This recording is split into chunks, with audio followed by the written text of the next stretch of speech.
ఏది లేదు. ఉల్టా మనయే ఖమ్మంలో 7 మండలాలు గుంజుకున్నారు. సీలేరు ప్రాజెక్టు గుంజుకున్నారు. నరేంద్ర మోడీ మాట్లాడతాడు.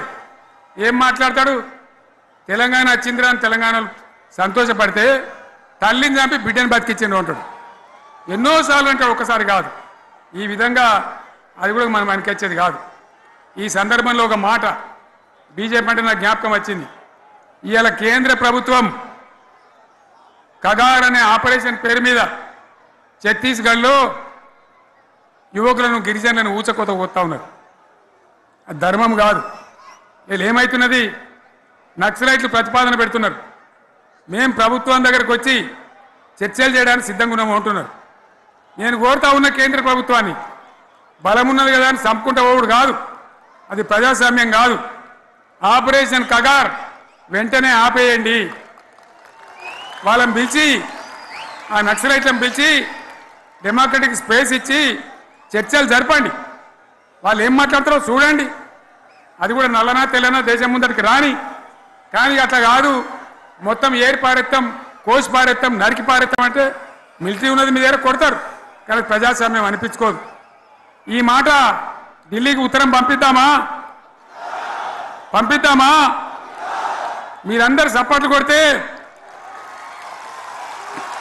తీర్మానంగా భావించి దాన్ని కేంద్రానికి పంపిద్దాం.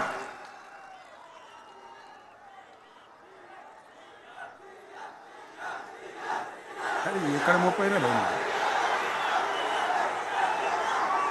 ఈ సందర్భంలో ఈ రజతోత్సవ వేళ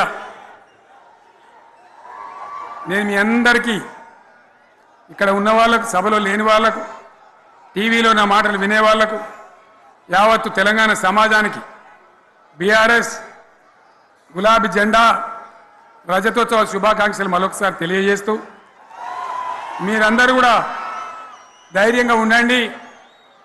మళ్ళీ బీఆర్ఎస్ తెచ్చుకుందాం, బ్రహ్మాండమైన పరిపాలన అందించుకుందాం.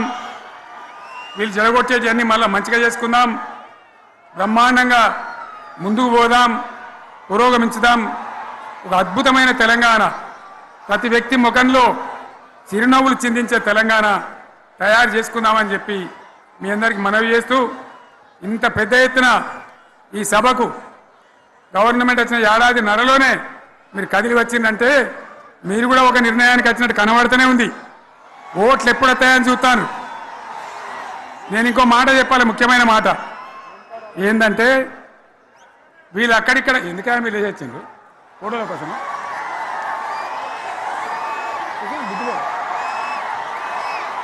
ఒక మాట చెప్పాలి. ఏంటి? ప్రభాకర్ రెడ్డి అని మా ఎమ్మెల్యే ఉన్నాడు, దుబ్బాక ఎమ్మెల్యే. ఆయనతో ఎవరో హైదరాబాద్లో మాట్లాడితే, అన్న ఇంకా 3 ఏళ్ళు భరించానే ఈ గవర్నమెంటు అని మాట్లాడింది. ఆయన మాట చెప్పిండు విలేకరులు. అలా చూసారా మా గవర్నమెంట్ పడగొడతారట. మేమెందుకు పడగొడతాం రా భయ్? మాకేమైనా కాల్చేరు గులగులో పెట్టినాయా? మేమా కిరికిరి పని చెయ్యం. బిడ్డ మీరే ఉండాలి. ఓట్లు తీసుకున్నారు, చక్కగా పని చేయకపోతే మీ ఈపులు ప్రజలే సాఫ్ చేస్తారు. అంతే కదా?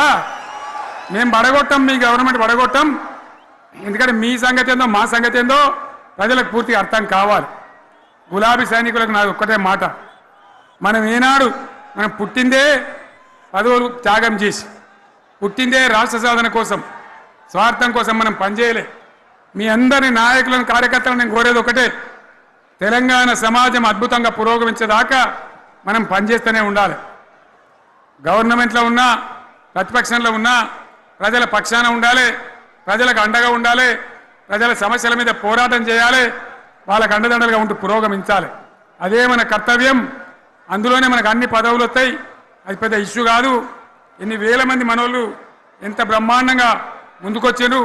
కాబట్టి మీరందరూ కూడా ఆ విధంగా రావాలి. లాస్ట్ మాట, ఈ సభ నిర్వహించినటువంటి మిత్రులు పోచంపల్లి శ్రీనివాసరెడ్డి గారికి, వినయ్ భాస్కర్ గారికి, పెద్ది సుదర్శన్ రెడ్డి గారికి, రవీంద్రరావు ఎమ్మెల్సీ గారికి, వారికి నేను ధన్యవాదాలు చెప్తా ఉన్నా. ఇక్కడ భూములు ఇచ్చి బ్రహ్మాండంగా ఆదరించిన ఈ ఎల్కతుర్తి చుట్టుపక్కల గ్రామాల ప్రజలకు కూడా, రైతులకు కూడా నేను ధన్యవాదాలు తెలియజేస్తా ఉన్నా. ఈ రజతోత్సవ శుభాకాంక్షలు మీ అందరికీ మరొకసారి తెలియజేస్తూ, నేను మీరు సెలవు తీసుకుంటా ఉన్నా. జై తెలంగాణ, జై తెలంగాణ.